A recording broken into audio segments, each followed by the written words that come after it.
고요한 이 시간, 당신의 삶을 향한 하나님의 음성에 귀 기울일 준비가 되셨습니까? 이 말씀을 듣는 모든 분들의 마음에 하늘의 평안이 가득하기를 먼저 기도합니다. 우리가 나누는 이 이야기가 당신의 영혼에 깊은 울림을 주고 잠들어 있던 사명을 깨우는 계기가 되기를 소망합니다. 이 은혜로운 말씀을 더 많은 이들과 나누는 것 또한 빛을 전하는 귀한 사역일 것입니다. 잠시 시간을 내어 구독과 좋아요를 눌러주시는 당신의 그 손길 위에 하나님의 놀라운 축복이 함께하기를 기도합니다. 이제 당신을 위해 예비된 놀라운 이야기 속으로 함께 들어가 보겠습니다. 우리 각자의 삶에는 하나의 신비가 숨겨져 있습니다. 창조의 직물 속에 정교하게 짜여 있으며 영원의 두루마리 속에 감추어져 있는 신비입니다. 바로 당신에 관한 신비입니다. 당신이 이 땅에서 첫 숨을 내쉬기 전 당신의 심장이 처음으로 고동치기 훨씬 이전부터 당신을 위한 운명이 존재했습니다. 하지만 세상이 말하는 막연한 운명과는 다릅니다. 그것은 하나님께서 친히 지명하신 운명이며 거룩한 부르심이자 당신만이 걸어갈 수 있는 길이며 하늘이 명하고 지옥이 두려워하는 사명입니다. 문제는 운명이 존재하는가 아닌가가 아닙니다. 운명은 분명히 존재합니다. 진짜 질문은 이것입니다. 어떻게 그 운명을 발견할 수 있는가? 그리고 더 깊은 질문은 이것입니다. 어떻게 그 길을 온전히 걸어갈 수 있는가? 그 해답은 당신의 힘이나 능력에서 시작되지 않습니다. 당신의 원대한 계획이나 야망에서 출발하는 것도 아닙니다. 모든 해답은 당신의 내려놓음, 즉 항복에서 시작됩니다. 하나님께서 정하신 운명은 인간의 손으로 만들어내는 작품이 아니기 때문입니다. 그것은 오직 하나님과의 거룩한 만남을 통해 드러나는 계시입니다. 성경 속 위대한 예언자들을 보십시오. 그들은 자신의 꿈을 쫓다가 소명을 발견하지 않았습니다. 오히려 그들의 삶에 하나님께서 갑자기 개입하셨을 때 자신의 목적을 깨닫게 되었습니다. 모세는 위대한 사명을 찾아 헤매지 않았습니다. 그는 미디안 광야에서 장인의 양떼를 치는 평범한, 어쩌면 실패한 인생을 살고 있었습니다. 왕자의 삶을 뒤로하고 도망자 신세가 된 지 수십 년, 그의 꿈과 야망은 이미 오래전에 광야의 모래바람 속에 흩어졌을 것입니다. 바로 그때 꺼지지 않는 불꽃에 휩싸인 떨기나무가 그의 발걸음을 멈추게 했습니다. 사무엘은 성전에서 잠들어 있던 어린 아이였습니다. 깊은 밤, 자신의 운명을 알리는 하나님의 음성이 그의 이름을 부르기 전까지는 말입니다. 에스더는 스스로 왕좌를 구하지 않았습니다. 하지만 하나님께서는 이와 같은 때를 위함이 아니겠느냐는 섭리 속에서 그녀를 페르시아 제국의 왕후 자리에 앉히셨습니다. 그러므로 당신에게 정해진 운명을 찾고 싶다면 당신의 인생 여정에 하나님의 개입을 허락해야 합니다. 불타는 떨기나무를 통해 혹은 고요한 세미한 음성을 통해 또는 절묘한 하나님의 때를 통해 당신의 평범한 일상 속으로 뚫고 들어오시는 그 음성에 귀를 기울여야 합니다. 하나님의 운명은 결코 안락함이라는 상자 안에 담겨 있지 않습니다. 그것은 기존의 질서가 무너지는 혼란과 파괴를 통해 찾아옵니다. 그 부르심은 당신을 안전한 배에서 걸어나와 폭풍우 치는 물 위를 걷게 합니다. 약속의 땅으로 인도하시기 전에 먼저 혹독한 광야의 길로 당신을 이끄십니다. 그리고 신비는 더욱 깊어집니다. 당신에게 정해진 운명은 단순히 도달해야 할 목적지가 아닙니다. 그것은 당신이라는 존재 자체를 완전히 바꾸는 변화의 과정입니다. 당신이 무엇을 하는가에 대한 이야기가 아니라 당신이 누구로 변화되는가에 대한 이야기입니다. 야곱은 야복강 나루터에서 밤새도록 하나님과 씨름하기 전까지는 이스라엘이 될 수 없었습니다. 그의 이름 야곱이 속이는 자, 발뒤꿈치를 잡는 자를 뜻했던 것처럼 그는 자신의 꾀와 힘으로 살아가던 사람이었습니다. 그러나 그날 밤의 씨름 이후 그는 다리를 절게 되었지만 하나님과 겨루어 이긴 자라는 새로운 이름, 이스라엘을 얻었습니다. 그의 옛 자아가 부서지는 순간 새로운 운명이 시작된 것입니다. 사울은 다메섹으로 가는 길에서 눈이 멀고 철저히 부서지기 전까지는 위대한 사도 바울이 될 수 없었습니다. 그는 누구보다 율법에 정통했고 하나님을 향한 열심으로 가득했지만 그 열심은 잘못된 방향을 향하고 있었습니다. 하나님은 그의 육신의 눈을 멀게 하심으로써 비로소 영적인 눈을 뜨게 하셨습니다. 기억하십시오. 당신의 과거를 꼭 붙들고 있는 한 당신의 운명 속으로 결코 들어갈 수 없습니다. 미래로 향하는 문은 당신의 옛 자아의 죽음에 의해 지켜지고 있기 때문입니다. 그러나 두려워하지 마십시오. 온전한 내려놓음 속에서 죽는 것은 영광 속에서 반드시 다시 살아나기 때문입니다. 당신에게 정해진 운명은 애써 노력함으로 얻는 것이 아니라 온전히 내어 맡김으로써 발견됩니다. 앞으로 나아가려 발버둥 칠 때가 아니라 그분 앞에 무릎 꿇을 때 보이기 시작합니다. 세상의 요란한 소리 속에서는 결코 들을 수 없으며 오직 골방의 고요함 속에서만 들려옵니다. 여기에 역설이 있습니다. 감추어진 것은 드러날 것이요 작은 것은 위대하게 될 것입니다. 사람들에게 무시당하고 잊혀진 존재가 종종 하나님의 선택을 받습니다. 하나님께서는 운명의 보물을 질그릇처럼 연약하고 보잘것없는 존재 안에 낮고 깨어지고 회개하는 영혼 안에 숨겨두시기 때문입니다. 그분은 순종이라는 장막 뒤에 위대한 목적을 감추어 두십니다. 비록 눈에 보이지 않을지라도 당신이 믿음으로 내딛는 한 걸음 한 걸음이 세상이 시작되기 전에 당신에 대해 기록된 그 두루마리를 향해 당신을 더 가까이 이끌고 있습니다. 그러니 위대함을 구하지 말고 거룩함을 구하십시오. 명성을 좇지 말고 신실함을 좇으십시오.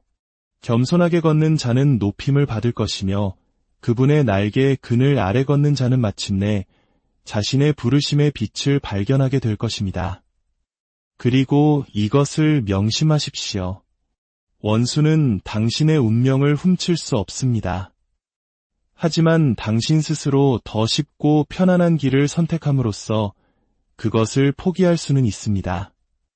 잠시의 안락함을 위해 당신의 장자권을 팔지 마십시오. 사람들의 박수갈채와 당신의 면류관을 맞바꾸지 마십시오. 두려움이라는 땅에 당신의 재능을 묻어두지 마십시오.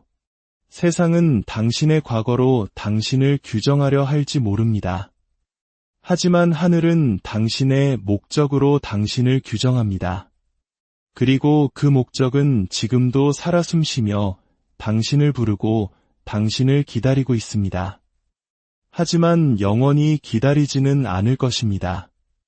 시간은 짧고 때는 이미 늦었습니다. 당신은 바로 이 순간을 위해 태어났습니다. 당신은 바로 이와 같은 때를 위해 부름받았습니다. 그러니 일어나십시오. 운명의 자녀여. 하늘의 불이 이 땅의 모든 잡념을 불사르게 하십시오. 창조주의 음성이 원수의 모든 거짓말을 잠재우게 하십시오. 그리고 당신의 삶이 어머니의 태 속에서 당신을 지으실 때 하늘이 던졌던 그 질문에 대한 응답이 되게 하십시오. 당신의 정해진 운명은 인간의 야망이 아닌 하나님의 거룩한 개입을 통해 드러납니다. 하늘의 경제학에서 하나님은 계시의 순간이 오기까지 그 길을 종종 감추어 두십니다. 그것은 당신 스스로 세운 상세한 계획과 개인적인 목표로 길을 개척하여 찾는 것이 아닙니다. 주님께서 당신의 발걸음을 다시 이끄시도록 허락하는 가운데 발견됩니다. 아브라함은 어느 날 아침 약속의 땅이 그려진 비전 보드를 보며 잠에서 깨지 않았습니다.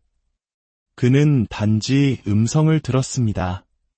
익숙한 모든 것을 떠나라는 부르심과 명령이었습니다. 그는 어디로 가는지 알지 못했지만 순종하여 따랐습니다.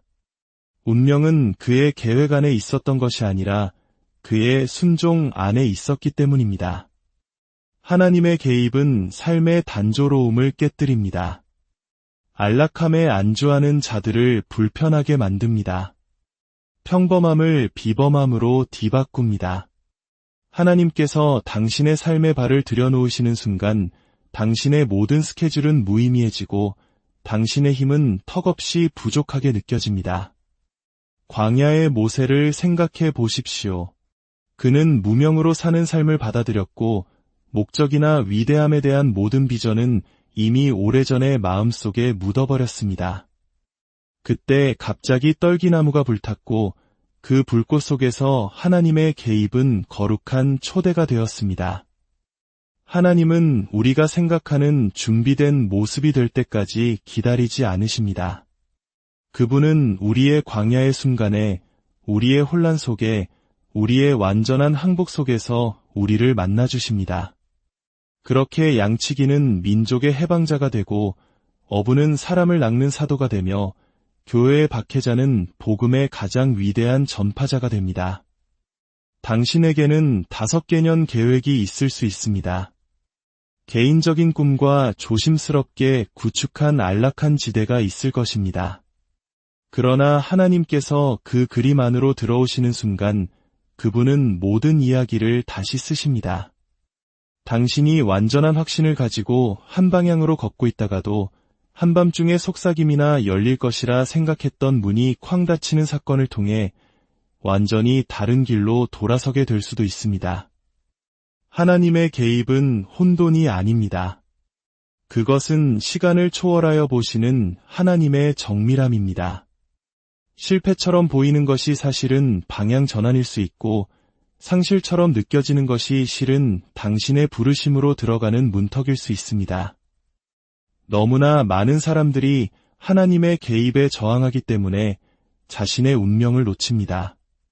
그들은 자신의 계획이라는 안전함에 집착하다가 그들을 더 높은 곳으로 부르는 불꽃을 놓치고 맙니다. 당신의 운명은 스스로 만든 성공의 청사진 속에 묻혀 있지 않습니다. 그것은 하나님께서 당신의 삶에 개입하여 당신의 주의를 사로잡고 당신 혼자서는 감히 가보지 못했을 그 길을 걸으라고 손짓하시는 바로 그 순간에 숨겨져 있습니다. 운명은 변화를 요구합니다. 당신의 옛 자아는 죽어야만 당신의 진정한 부르심이 일어설 수 있습니다. 이 패턴은 성경 전체에 걸쳐 기록되어 있습니다.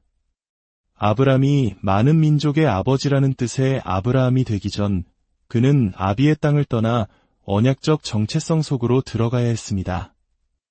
야곱이 이스라엘이라 불리기 전 그는 밤새도록 씨름해야 했고 새로운 이름과 부서진 의지를 가지고 절뚝이며 목적 속으로 걸어 들어가야 했습니다. 운명은 당신의 삶에 무언가를 더하는 것이 아닙니다. 그것은 당신을 재창조하는 것입니다. 그것은 당신의 과거를 세련되게 포장하지 않습니다. 그것은 과거를 묻어버리고 완전히 새로운 것을 일으켜 세웁니다. 하나님은 옛사람을 수정하는데 관심이 없으십니다.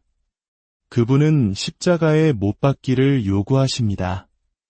당신의 과거라는 껍데기는 당신이 되도록 부름받은 존재의 무게를 감당할 수 없습니다. 변화는 대가를 치릅니다. 항복과 겸손, 그리고 종종 고통을 요구합니다. 그러나 오직 불을 통해서만 불순물이 타서 없어지고 그릇이 정결하게 됩니다. 하나님은 진흙을 부수시되 더 높은 용도를 위해 다시 빚으시기 위함입니다. 그분은 당신을 조각난 채로 내버려 두지 않으시고 영광을 위해 당신을 다시 빚으십니다. 변화의 순간이 항상 거창한 사건은 아닙니다. 때로는 천천히 부서지는 과정일 수 있고 무명의 계절, 또는 당신이 생각했던 모든 것이 벗겨져 나가고 오직 그분에 대한 의존만이 남게 되는 광야의 시간일 수 있습니다. 바로 그 척박한 땅이 운명이 뿌리를 내리는 토양입니다. 당신이 생각하는 당신 자신을 놓아주기 전까지 하나님은 당신이 되도록 정하신 그 존재를 드러내실 수 없습니다. 부르심이 클수록 변화는 더 깊습니다. 진정으로 부름받은 사람은 항복의 흉터를 지니게 될 것입니다. 그러나 그 흉터는 부활을, 안락함이 아닌 거룩한 만남에서 태어난 목적을 증언합니다. 당신의 운명은 기다리고 있습니다. 그러나 그 문은 좁으며 부서지지 않은 자에게는 열리지 않을 것입니다. 운명 안에서 걷는다는 것은 안락함을 포기하고 믿음으로 순종하며 하늘의 목적을 위해 사는 것을 의미합니다. 하나님의 부르심의 길은 안락함이나 예측 가능성으로 포장되어 있지 않습니다.